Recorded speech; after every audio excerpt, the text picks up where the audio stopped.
धृतराष्ट्रोवाच धर्मक्षेत्रे कुरुक्षेत्रे समवेतायुयुत्सवः मामका पांडवाक्षेव किमपूर्वत संजय। श्रीमद् भगवत गीता के इस पहले श्लोक में बताए गए अनुसार धृतराष्ट्र संजय से जानना चाहते हैं कि युद्ध भूमि कुरुक्षेत्र के मैदान में मेरे और पांडवों के पुत्र के बीच में क्या हो रहा है। जैसे कि हम सब जानते हैं धृतराष्ट्र अंधे हैं, लेकिन वो बहुत अच्छी तरह से जानते थे कि वो धर्म के साथ नहीं है, क्योंकि धर्म के साथ तो खुद कृष्ण खड़े थे। हमारे जीवन में भी ऐसी समस्या आ सकती है जब हमें पता होता है कि क्या गलत और क्या सही है, फिर भी हम ना चाहते हुए भी गलत का साथ देते हैं। तब हमारे मन में जो डर रहता है वही डर धृतराष्ट्र के मन में है। संजय उवाच दृष्ट्वान्त पांडवानीकं व्यूढं दुर्योधनस्तदा आचार्यमुपसंगम्य राजा वचनमब्रवीत्। इस श्लोक में बताए गए अनुसार संजय धृतराष्ट्र से कहते हैं कि युद्ध भूमि कुरुक्षेत्र के मैदान में दुर्योधन पांडवों की सेना के व्यूह को देखकर यह बात गुरु द्रोणाचार्य को बता रहे। आप सोच रहे होंगे कि संजय कैसे बता सकता है। यहाँ पर संजय को दिव्य दृष्टि प्राप्त हुई थी। वो युद्ध में न रहकर भी युद्ध का आंखों देखा हाल बता सकता था। उसी के कारण ही तो हमें आज ये महान गीता सुनने को मिली है। पश्यन्ता पांडुपुत्राण आचार्यमहर्तिं च मुं व्यूढा द्रुपदपुत्रेण तव शिष्येण धीमता। इस श्लोक में दुर्योधन गुरु द्रोणाचार्य से कहते हैं कि हे आचार्य, द्रुपद का पुत्र धृष्टद्युम्न आपका ही तो बुद्धिमान शिष्य है। ये पांडवों की सेना की व्यूह का रचना धृष्टद्युम्न ने ही तो की है। व्यूह का रचना का मतलब है कि एक ऐसा व्यूह जिसमें सेना के योद्धा इस प्रकार खड़े हैं कि उसमें विरोधी का घुसना लगभग असंभव है, और अगर कोई उसमें जैसे तैसे करके घुस भी गया तो वो उसमें से बाहर नहीं आ पाएगा। हमारे जीवन में हम जब कोई समस्या मुसीबत को देखते हैं तो हमारे मन में डर रहता है कि हम उसमें से बाहर आ पाएंगे या नहीं। ठीक वैसे ही डर से दुर्योधन भी गुजर रहा है। इस तीनों श्लोक में बताए गए अनुसार दुर्योधन गुरु द्रोण को पांडवों के महान योद्धा के बारे में बता रहे हैं। पांडवों की सेना में बड़े बड़े धनुषों वाले तथा युद्ध में महान भीम और अर्जुन के समान सुरवीर सात्विकी और विराट है। पांडव की सेना में महाराजा द्रुपद, धृष्टकेतु और चेकितान है। उसके अलावा बलवान काशीराज, पुरुजित, कुंतीभोज और मनुष्य में श्रेष्ठ सभ्य पराक्रमी राजा युधामन्यु तथा ताकतवर उत्तम ओज सुभद्रा के पुत्र अभिमन्यु और द्रौपदी के 5 पुत्र है। ये सभी दुर्योधन के विरोधी है। इस श्लोक में दुर्योधन विरोधी के बारे में सब कुछ जान रहा है। ठीक वैसे ही हमें भी हमारे जीवन में जब कोई परेशानी हो तो हमें उसके बारे में सब कुछ जान लेना चाहिए। अस्माकं तु विशिष्टाये तान्निबोध द्विजोत्तमा नायका मम सैन्यस्य सन्यार्थतान् ब्रवीमि ते। दुर्योधन गुरु द्रोण को आगे कहता है कि विरोधी के बारे में तो आपने सब जान लिया, अभी अपनी सेना के बारे में भी जान लो। दुर्योधन अभी पांडवों की सेना के बारे में बताने के बाद उनकी सेना के योद्धा के बारे में बात कर रहा है। ठीक वैसे ही हमें भी हमारे जीवन में समस्या के बारे में सब कुछ जान लेने के बाद हमें यह देखना चाहिए कि हमारे पास उस समस्या का सामना करने के लिए क्या क्या है और हम उस समस्या का सामना करने के लिए क्या क्या कर सकते हैं। उससे हमें यह पता चलेगा कि अभी हमें क्या करना चाहिए और हमें किस चीज़ में और मेहनत करने की ज़रूरत है। भवान् भीष्मस्य कर्णस्य कृपस्य शमितिञ्जयः अश्वत्थामा विकर्णस्य सौमदस्तिस्तथैव च। दुर्योधन अपनी सेना के बारे में बताते हुए कहते हैं कि हमारी सेना में गुरु द्रोणाचार्य, पितामह भीष्म, कर्ण, संग्राम विजय कृपाचार्य, अश्वत्थामा, विकर्ण और सोमदत्त का पुत्र भूरिश्रवा है। आप उनके बारे में जान लो। यहाँ दुर्योधन अपनी और विरोधी की सेना के बारे में जान लेने के बाद सोच रहा है कि आगे क्या हो सकता है। जैसे कि हम एग्जाम में प्रेडिक्शन करते हैं कि इतना हमें आता है और इतने मार्क्स आएंगे, ठीक वैसे ही दुर्योधन भी कर रहा है। हमें भी हमारे जीवन में समस्या के बारे में सब कुछ जान लेने के बाद यह सोचना चाहिए कि उस समस्या का सामना करते समय क्या क्या मुश्किलें आ सकती है और उसके लिए हम क्या क्या कर सकते हैं। क्योंकि समस्या का सामना करते वक्त अगर हमें आश्चर्य लगे कि यह भी हो सकता था तो हम हार सकते। अन्ये च बहवः शूरा मदर्थे तप्तजीविताः नानाशस्त्रप्रहरणाः सर्वे युद्ध विशारदाः। इस श्लोक में दुर्योधन गर्व से कहता है कि मेरे पास मेरे लिए अपना जीवन त्याग देने वालों की कमी नहीं है। मेरे पास ऐसे शूरवीर है जिसके पास शस्त्र और बुद्धि दोनों है, और वो मेरे लिए मेरे एक इशारे पे लड़ने मरने को तैयार है। ठीक वैसे ही आप जब अपनी समस्या का सामना करने जाते हो, आपके साथ होता है आपकी मेहनत, हिम्मत, आपकी स्किल, आपके अपने रिश्तेदार और आपके कुछ दोस्त कि जो आपके साथ हमेशा खड़े होते हैं। अपर्याप्तम तदस्माकं बलं भीष्माभिरक्षितं पर्याप्तम त्विदमे तेषां बलं भीमाभिरक्षितं। दुर्योधन इस श्लोक द्वारा आगे कहना चाहता है कि उनकी सेना पितामह भीष्म द्वारा रक्षित है और विरोधी की सेना भीम द्वारा। यहाँ वो कहना चाह रहा है कि भीम की सेना को वो आसानी से हरा देगा। दुर्योधन घमंड दिखा रहा है, क्योंकि अगर वो जानता है कि वो भीम की सेना को आसानी से हरा देगा तो युद्ध क्यों करता। ठीक वैसे ही अगर हमें समस्या को देखकर ऐसा लगे कि हम उसे आसानी से पार कर जाएंगे तो उससे हमें आत्मविश्वास तो हो सकता है, लेकिन घमंड नहीं। क्योंकि अगर घमंड आए तो समझ लेना चाहिए हम हारने वाले हैं। राम और रावण में रावण राम से सब चीज में आगे था, लेकिन राम का चरित्र रावण से अच्छा था और रावण को उस चीज पर घमंड है कि वो सब चीज में राम से आगे है। वही उसी की हार का कारण है। हमें घमंड नहीं करना चाहिए, क्योंकि लंकापति रावण का घमंड नहीं टिका तो हम तो फिर भी इंसान हैं।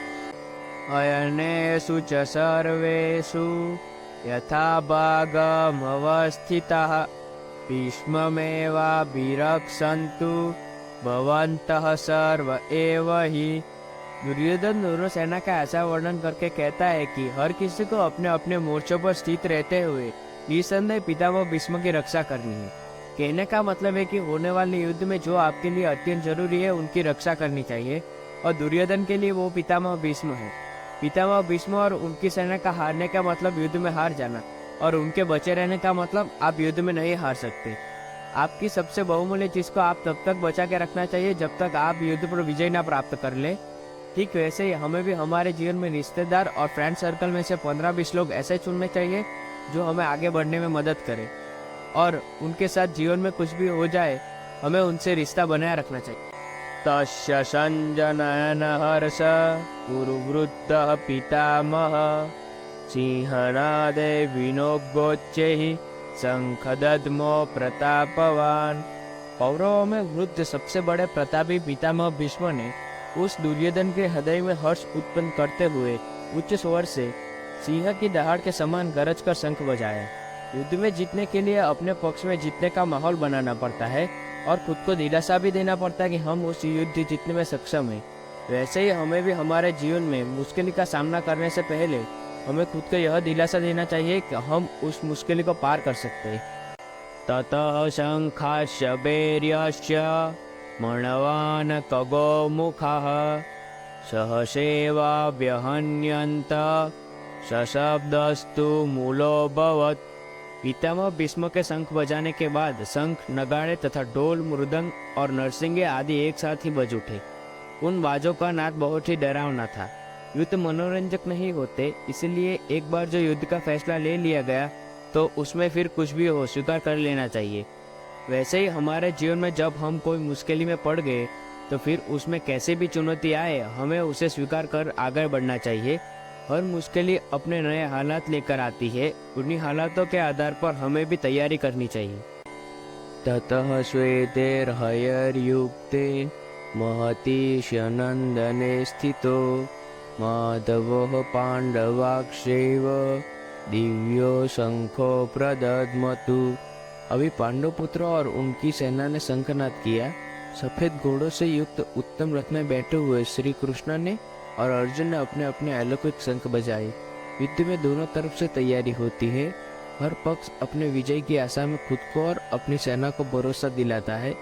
आज के समय में शंख बजाने की उपमा के बारे में सोचा जाए तो यह है कि हम कुछ भी ऐसा कर सकते हैं जो हमें मोटिवेटेड रखे, क्योंकि उससे हमें काम में मन लगा रहेगा और हम उस काम को आसानी से पार कर पाएंगे। पाञ्चजन्यं द्विषिकेशो देवदत्तं धनञ्जयः पौण्ड्रं दद्मो महाशंख भीमकर्मा विकोदरः। श्री कृष्ण के शंख का नाम पांचजन्य है। अर्जुन के देवदत्त और भयानक कर्म वाले भयानक भीमसेन ने अपना पौंड्र नामक महाशंख बजाया। यहाँ पर यह शंख योद्धाओं के लिए मोटिवेशन का काम करता है। इसी तरह से हमें भी अपनी चुनौती का सामना करने के लिए अपना मोटिवेशन चुनना चाहिए। मोटिवेशन की बात की जाए तो कुछ लोगों के लिए माता पिता का आशीर्वाद, कुछ के लिए भगवान को याद करना, तो कुछ के लिए संगीत ऐसा काम करती है। इसी तरह से हमें भी अपना शंख यानी मोटिवेशन खुद चुनकर युद्ध यानी कि चुनौती के लिए तैयार रहना चाहिए।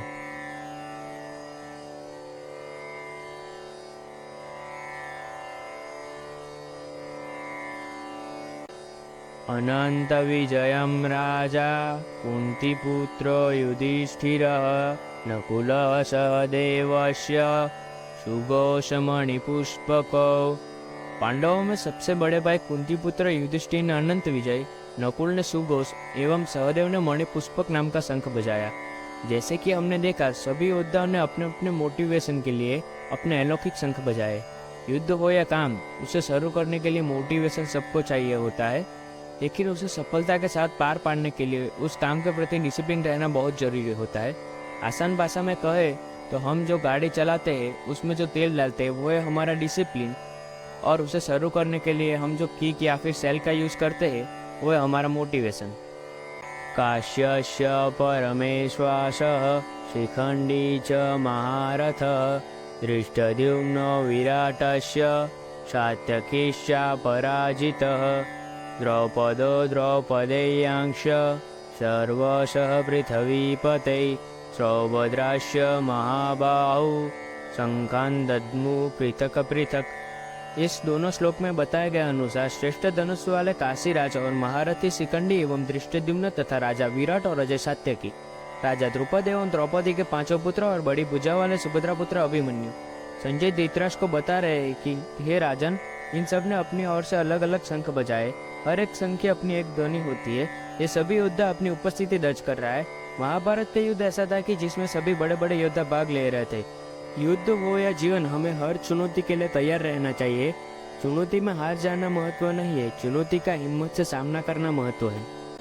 शबोषधात्रराष्ट्राणं हृदयानि व्यदारयत् नभस्य पृथ्वीं चैव तुमुलो विनुनादयन्। संजय आगे कहते हैं कि इस भयानक शब्द ने आकाश और पृथ्वी को भी गुंजाते हुए धृतराष्ट्र अर्थात आपके पक्ष वालों का हृदय विदीर्ण कर दिए। जब आप कोई युद्ध करने को जाते हो तो आप अपनी शक्ति दिखाकर शत्रु को डराने की कोशिश करते हो, हुंकार देते हो। जब आप हुंकार देते हो तो बड़े से बड़े शत्रु को भी डर लगता है, और ये हुंकार ऐसे होनी चाहिए कि शत्रु भी सोचे कि वो किससे युद्ध करने जा रहा है। वैसे ही जीवन में आप कभी किसी इंटरव्यू के लिए जाओ या किसी से मिलने को जाओ तो आपकी प्रतिभा यानी कि आपकी पर्सनालिटी और आपकी बॉडी लैंग्वेज ऐसी होनी चाहिए कि सामने वाला उससे प्रभावित हो जाए। इन दोनों श्लोक द्वारा संजय धृतराष्ट्र से आगे कहता है कि हे राजन, उस समय हनुमान से अंकित ध्वजा लगे रथ पर बैठे पांडुपुत्र अर्जुन अपना धनुष उठाकर तीर चलाने के लिए खड़ा होता है, और अपने मोर्चों पर स्थित डटे हुए धृतराष्ट्र संबंधियों को देखकर श्री कृष्ण से कहता है कि हे अच्युत, मेरे रथ को इन दोनों सेनाओं के बीच में खड़ा कीजिए। जैसे कि हम सब जानते हैं, अर्जुन के रथ के ध्वजा में राम सेवक अंजनी पुत्र श्री हनुमान विराजमान थे, और अर्जुन के रथ का सारथी श्री कृष्ण था। श्री कृष्ण के अनेक नाम है, उसमें से एक नाम अच्युत भी था। अच्युत का मतलब है अटल, जिसका नाश नहीं हो सकता। अर्जुन ने श्री कृष्ण को इसीलिए चुना था कि वो जानता था साक्षात भगवान उनके साथ है तो वो हार नहीं सकता। या देवतान् निरीक्षेऽहं युद्धकामानवस्थितान् कैर्मया सह योद्धव्यम् अस्मिन् रणसमुद्यमेव। अर्जुन श्री कृष्ण को आगे कहता है कि हे कृष्ण, जब तक मैं युद्ध क्षेत्र में डटे हुए युद्ध के अभिलाषी इन विपक्षी योद्धाओं को भली प्रकार देख न लूं कि मुझे इस युद्ध रूपी व्यापार में किसके साथ युद्ध करना योग्य है, तब तक आप इस रथ को यहीं खड़ा कीजिए। आज के जीवन में यह बहुत ही महत्वपूर्ण है कि आपको युद्ध यानी कि आपके जीवन की मुश्किल या समस्या को भली प्रकार देखकर परख कर उसके हिसाब से आगे बढ़ना चाहिए। क्योंकि जितना ज़्यादा आप अपनी मुश्किल का निरीक्षण करोगे उतना आपके लिए उसका सामना करना आसान रहेगा। योत्समानानवेक्षेऽहम् अएतेऽत्र समागतः राष्ट्रास्य दुर्बुद्धेर्युद्धे प्रियचिकीर्षवः। अर्जुन कहता है कि दुर्बुद्धि दुर्योधन का युद्ध में हित चाहने वाले जो ये राजा लोग इन सेना में आए हैं, इन युद्ध करने वालों को मैं देखूंगा। यहाँ पर अर्जुन दुर्योधन को दुर्बुद्धि बताता है क्योंकि दुर्योधन के जीत के चलते ही ये युद्ध हुआ है। हर वक्त यह जरूरी नहीं होता कि आपका शत्रु सही हो, ऐसा भी हो सकता है कि वो गलत तरीका अपनाकर आपको युद्ध में उलझाना चाहता हो। महाभारत में भी वैसा ही हुआ था। युद्ध तो करना ही पड़ता है, लेकिन वो युद्ध हम तब जीत सकते हैं जब हम शत्रु के बारे में अच्छी तरह से जान ले। इसीलिए अर्जुन श्री कृष्ण को रथ को दुर्योधन के साथ देने वाले और अर्जुन के विरोधी के पास ले जाने को कह रहा है। संजय उवाच एवमुक्तो ऋषिकेशो गुडकेशेन भारत सेनयोरुभयोर्मध्ये स्थापयित्वा रथोत्तमं भीष्मद्रोणप्रमुखतः सर्वेषां च महीक्षिताम् उवाच पार्थ पश्येन्तान् समवेतान् कुरुनीति। संजय कहता है कि हे भरतवंशी धृतराष्ट्र, अर्जुन द्वारा कहे गए अनुसार श्री कृष्ण ने दोनों सेनाओं के बीच में भीष्म और द्रोणाचार्य के सामने तथा संपूर्ण राजा के सामने उत्तम रथ को खड़ा कर इस प्रकार कहा कि हे पार्थ, युद्ध के लिए जुटे हुए कौरवों को देख। पार्थ अर्जुन का ही नाम है। अर्जुन के कहे गए अनुसार श्री कृष्ण रथ को कौरवों के बीच ले जाकर विरोधी को दिखा रहा है। तत्रापश्यन् स्थितान् पार्थः पितॄनथ पितामहान् आचार्यान् मातुलान् भ्रातॄन् पौत्रान् पौत्रान् सखींस्तथा। इसके बाद पुत्र पुत्र अर्जुन ने उन दोनों सेनाओं में स्थित ताऊ, चाचा, दादा, परदादा, गुरु, मामा, भाइयों, पोत्रों तथा पोतों को देखा। युद्ध में अर्जुन के विपक्ष में अर्जुन के अपने सगे संबंधी थे, फिर भी ये युद्ध किया गया क्योंकि ये युद्ध धर्म के लिए किया गया था, इसीलिए तो इसे धर्म युद्ध कहा गया है। इसमें एक बड़ा परिवार दो हिस्सों में बट गया था और सबको फैसला लेना था कि वो अर्जुन का साथ देना चाहते हैं या दुर्योधन का। शशुरान् सुहृदश्चैव सेनयोरुभयोरपि तान् समीक्ष्य कौन्तेय सर्वान् बन्धूनवस्थितान्। उसके बाद अर्जुन सगे संबंधी के साथ साथ अपने मित्रों को, ससुरों को और अपने शुभचिंतकों को देख रहा है और विचार कर रहा है कि पूरा जीवन धृतराष्ट्र पुत्र के साथ बिताया है। सारे सगे संबंधी एक ही तो है, लेकिन अब युद्ध में अपने ही दो पक्ष पड़ गए हैं। जैसे कि हम सब जानते हैं, युद्ध में कोई किसी का सगा नहीं होता, सब या तो अपने विरोधी होते हैं या तो अपने पक्ष में अपने साथी होते हैं। अर्जुन के साथ भी कुछ ऐसा ही हुआ था, अपने ही लोग अपने ही शत्रु बन गए थे। यह बात अर्जुन भी जानता था कि उसे युद्ध तो करना ही पड़ेगा। ये दो श्लोक में बताए गए अनुसार जो अर्जुन के अपने एकदम करीबी थे और जो अर्जुन की तरफ थे वो अर्जुन के साथ खड़े थे, लेकिन अपने विरोधी में यानी कि दुश्मन के पक्ष में खड़े अपने बंधु को देखकर अर्जुन श्री कृष्ण से कहता है, युद्ध क्षेत्र में योद्धाओं अर्थात अपने स्वजनों को देखकर मेरा शरीर शिथिल हुए जा रहा है, जैसे कि मेरे शरीर में अंगों में शक्ति ना हो, मुख सूखा जा रहा है तथा मेरे शरीर में कंपन तथा रोमांच का अनुभव हो रहा है। ऐसा हमारे साथ भी होता है क्योंकि युद्ध की बातें करना आसान होता है लेकिन युद्ध करना मुश्किल। हमें एग्जाम या इंटरव्यू के टाइम पे भी कुछ ऐसी ही घबराहट होती है। गांडीवं स्रंसते हस्तक्त्वक्चैव परिदयते न च शक्नोम्यवस्थातुं भ्रमतीव च मे मनः। अर्जुन श्री कृष्ण से आगे कह रहा है कि मेरे हाथ से गांडीव गिर रहा है, त्वचा भी बहुत जल रही है तथा मेरा मन भ्रमित सा हो रहा है, इसीलिए मैं खड़ा होने में असमर्थ हूँ।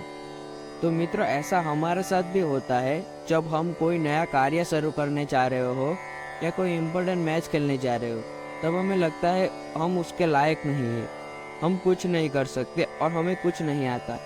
ऐसा अर्जुन भी अभी महसूस कर रहा है। निमित्तानि च पश्यामि विपरीतानि केशव न च शोयुन पश्यामि हत्वा सजनमावे। अर्जुन विश्व का सबसे बड़ा धनुर्धारी योद्धा है फिर भी वो हताश है, खुद को शंका में गिरा पा रहा है। अगर आप कोई कार्य करने से पहले या मैच खेलने से पहले खुद को कांपता हुआ पाते हैं तो आपको लगता है आप पक्का हारने वाले हो। ऐसा लगता है कि बस अब सब कुछ खत्म होने वाला है। तभी आपको क्रिकेट का मैच हो तो कोच की और आम जीवन हो तो गुरु या फिर मार्गदर्शक की जरूरत होती है। इसलिए अर्जुन श्री कृष्ण से कहता है, हे केशव, मैं लक्षणों के विपरीत दिख रहा हूँ तथा युद्ध में स्वजनों को मारकर मुझे कल्याण भी नहीं दिख रहा है। अर्जुन यहाँ कहना चाह रहा है कि मुझे ऐसा सिंहासन नहीं चाहिए जिसमें मुझे अपनों की हत्या करनी पड़े। न कांक्षे विजयम कृष्ण न च राज्यम सुखानि च किन्नो राज्येन गोविंद किं भोगैर्जीवितेन वा। अर्जुन कृष्ण से आगे कहता है, हे कृष्ण, मैं न तो विजय चाहता हूँ और न राज्य तथा सुख को। हे गोविंद, हमें ऐसे राज्य से क्या प्रयोजन है अथवा ऐसे भोगों से और ऐसे जीवन से हमें क्या लाभ। यहाँ अर्जुन शंका में गिरा हुआ है। उसे अपने लोगों को मारकर सिंहासन पर बैठने में कोई खुशी नहीं दिख रही है। वो अपने सारे सुख और भोग विलास तथा ऐशो आराम की जिंदगी को त्याग कर युद्ध से बचना चाहता है। हम भी अर्जुन की तरह ऐसी परिस्थिति में गिर सकते हैं। तभी हमें वही करना चाहिए जो कृष्ण ने हमें गीता के माध्यम के द्वारा बताया है। यशामर्थे कांक्षितम नो राज्यम भोगा सुखानि च तयमेव स्थिता युद्धे प्राणासक्त्वा धनानि च। अर्जुन कहता है, हमें जिनके लिए राज्य, भोग और सुखादि आदि अभिष्ट है, वे ही सब धन और जीवन की आशा त्याग कर युद्ध में खड़े हैं। यहाँ आप ही बताइए, हम ये सब जीवन में सफल होने के लिए या पैसे कमाने के लिए जो मेहनत करते हैं, ये हम किसके लिए करते हैं? ये सब हम अपनों के लिए तो करते हैं, पर यहाँ तो अर्जुन को अपनों को ही मारना पड़ रहा है। यहाँ पर अर्जुन के सगे संबंधी अर्जुन को मारने के लिए अर्जुन के खिलाफ खड़े हैं और अर्जुन को भी उसे मारना पड़ेगा। आचार्य पितरः पुत्रास् तथैव च पितामहः मातुलः ससुरः पौत्रः सयालः संबंधिनः स्थिताः। गुरुजन, ताऊ, चाचे, लड़के, दादे, मामे, ससुर, पौत्र, साले तथा और भी कई सारे सगे संबंधी लोग हैं। ये सब सारे अर्जुन के सगे संबंधी हैं। ये सब अर्जुन के सगे होने के बावजूद भी युद्ध के मैदान में खड़े हैं। इनमें से कुछ अर्जुन की तरफ है तो कुछ अर्जुन के विरोधी शत्रु पक्ष में है। अर्जुन इन सगे संबंधियों को युद्ध के मैदान में देखकर परख रहा है। एतान्न हन्तुमिच्छामि रतोपि मधुसूदन अपि त्रैलोकस्य राज्यस्य हेतो किन्नु महि कृते। अर्जुन कृष्ण को अपनी दुविधा बताते हुए कहता है, हे मधुसूदन, मुझे मारने पर भी अब तो तीनों लोगों के राज्य के लिए भी मैं इन सबको मारना नहीं चाहता। फिर पृथ्वी के लिए तो कहना ही क्या है। जैसे कि आपने देखा, यहाँ पर अर्जुन को जब अपनों को मारने की बात आई तो अर्जुन तीनों लोगों का राज्य भी छोड़ने के लिए तैयार है और तो और खुद मरने के लिए भी तैयार है। हमारे जीवन में भी ऐसा क्षण आता है, तब हमें सब कुछ छोड़कर हमारे लक्ष्य की ओर आगे बढ़ना होता है। ये क्षण को हम आज के ज़माने में लाइफ का टर्निंग पॉइंट बोलते हैं। अगर ऐसे क्षण पर हम मेहनत करते रहे और सब कुछ छोड़कर हमारे गोल को अचीव करने पर ध्यान दे तो हमारी जीत निश्चित है। निहत्तदात्र राष्ट्रान्नका प्रीतिः सज्जनार्दन पापमेवास्यनन्दस्मान् हत्वेतान्न ततायिनः। अर्जुन आगे कहता है, हे जनार्दन, धृतराष्ट्र के पुत्रों को मारकर हमें क्या प्रसन्नता होगी? इन नाथताई को मारकर हमें तो पाप ही लगेगा ना। अर्जुन के कहने का मतलब है, विरोधी पक्ष में भले ही बुरे लोग ही क्यों ना हो, लेकिन अपनों को मारकर तो हमें पाप ही मिलेगा। ये युद्ध गुरुपुत्रों पांडवों और कौरवों की लालच का परिणाम है कि भाई भाई आमने सामने युद्ध में है और युद्ध का नियम है कि उसमें एक पक्ष की जीत होती है तो एक की मौत। तो इन भाइयों में से एक पक्ष के भाइयों को तो मरना ही था। तस्मातान्न व्ययं हन्तु दात्रराष्ट्रान् बान्धवान् स्वजनं हि कथं हत्वा सुखिनः श्याम माधव। हे माधव, अपने ही बांधव धृतराष्ट्र पुत्रों को मारने के लिए हम योग्य नहीं है, क्योंकि अपने ही कुटुंब को मारकर हम कैसे सुखी होंगे। हमारे जीवन में जब ये महाभारत की जैसे लालच की वजह से बंटवारा हो रहा हो तभी हमें शांत होकर अर्जुन के इस दुविधा के बारे में सोचना चाहिए। तो इसकी वजह से हम जो लालच की वजह से बंटवारा हो रहा हो उस बंटवारे से बच सकते हैं और भविष्य में दुविधा में नहीं फंसेंगे। इन दोनों श्लोक में अर्जुन ने इसी दुविधा को बताया है। यद्यपि लोक से भ्रष्टचित हुए लोग कुल के नाश से उत्पन्न दोषों को और अपने मित्रों से विरोध करने में पाप को नहीं देखते, तो अभी हे जनार्दन, कुल के नाश से उत्पन्न होने वाले दोष को जानने वाले हम लोग इस पाप को टालने के लिए क्यों नहीं सोचते। मैं आपको सरल भाषा में बताता हूँ। देखो, अगर आपका दुश्मन आपके साथ गलत कर रहा है, गलत तरीके से आपको युद्ध में उलझाना चाहता है, तो समझदार होने के नाते यदि आप युद्ध से पीछे हटते हो तो उससे आपकी हार मानी जाएगी। यहाँ पर कहने का मतलब है, लड़ाई से आपको जितना हो सके उतना दूर रहना चाहिए, लेकिन एक बार जब लड़ाई शुरू हो जाए तो उसमें पीछे भी नहीं हटना चाहिए। कुलक्षये प्रणश्यन्ति कुलधर्मः सनातनः धर्मे नष्टे कुलं कृत्स्नम् धर्मोऽपि भवत्युत।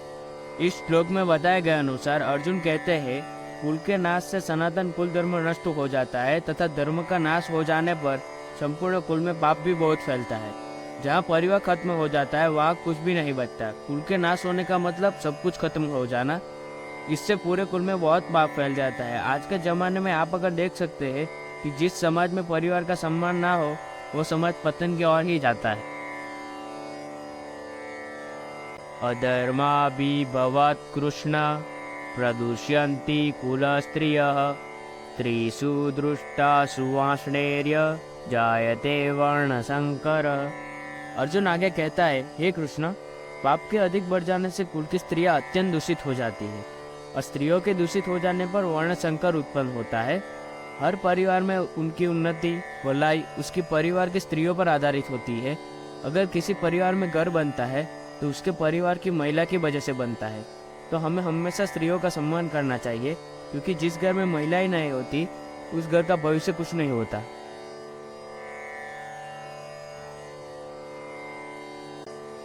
शङ्करो नरकायैव कुलद्राणां कुलस्य च पत्यन्ति पितरो हैषां लुप्तपिण्डोदकक्रियाः। वर्णशंकर कुल गतियों और कुल को नरक में ले जाने के लिए होता है। लुप्त हुए पिंड और जल की क्रिया वाले अर्थात श्राद्ध और तर्पण से वंचित इनके पितर लोगों को भी अधोगति प्राप्त होती है। यहाँ पर वर्णशंकर का मतलब है जहाँ स्त्रियों समाज की मर्यादा को सम्मान न देते हुए गलत तरीके से गलत वर्णों के मेल से जब संतान की उत्पत्ति होती है तो सब कुछ खत्म कर देती है। हमारे पूर्वजों ने बहुत सोच समझ के नियम बनाए। समाज के नियमों को हमें इस प्रकार बिना सोचे समझे नहीं तोड़ना चाहिए। दोषैरेते कुलद्राणां वर्णसंकरकारके साधन्ते जातिधर्माः कुलधर्मास्य शाश्वता। अर्जुन ने कहा, इन वर्णशंकर कारक दोषों से कुल जातियों के सनातन कुल धर्म और जाति धर्म नष्ट हो जाता है। जहाँ यह वर्णशंकर होता है वहाँ धर्म का नाश होना निश्चित है। जब कोई धर्म का पालन नहीं करेगा, अपने कर्तव्य का निर्वहन नहीं करेगा और समाज में अपनी मनमानी करेगा, वहाँ वर्णशंकर हो सकता है। क्योंकि समाज कायदे कानून से बनता है, जहाँ सब सम्मान से बिना किसी डर के एक साथ रहते हैं।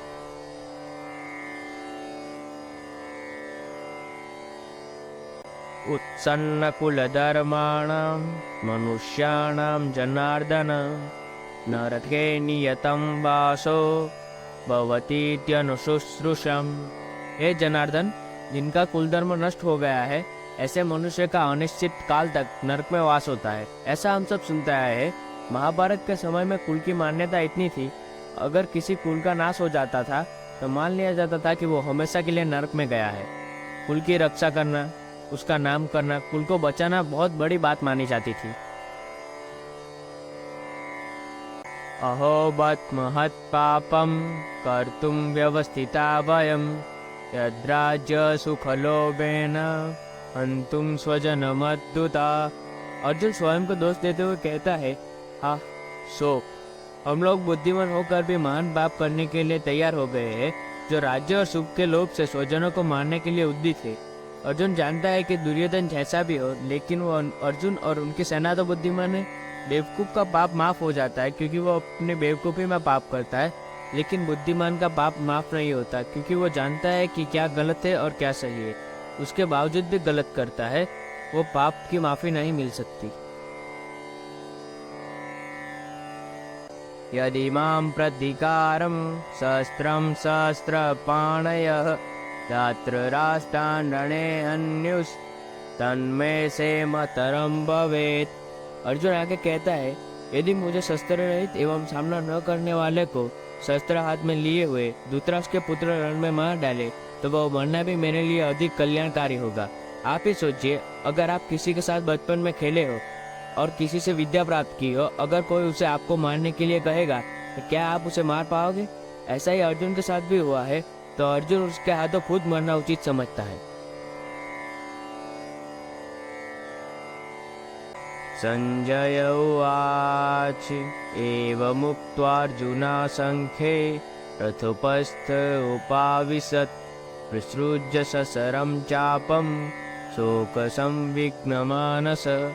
संजय बोले, रणभूमि में शौक से उद्विग्न मन वाले अर्जुन इस प्रकार कहकर बाण सहित धनुष को त्याग कर रथ के पिछले भाग में बैठ गया। जैसे कि हमने देखा, अर्जुन कैसे भारी संकट में फंस गया है।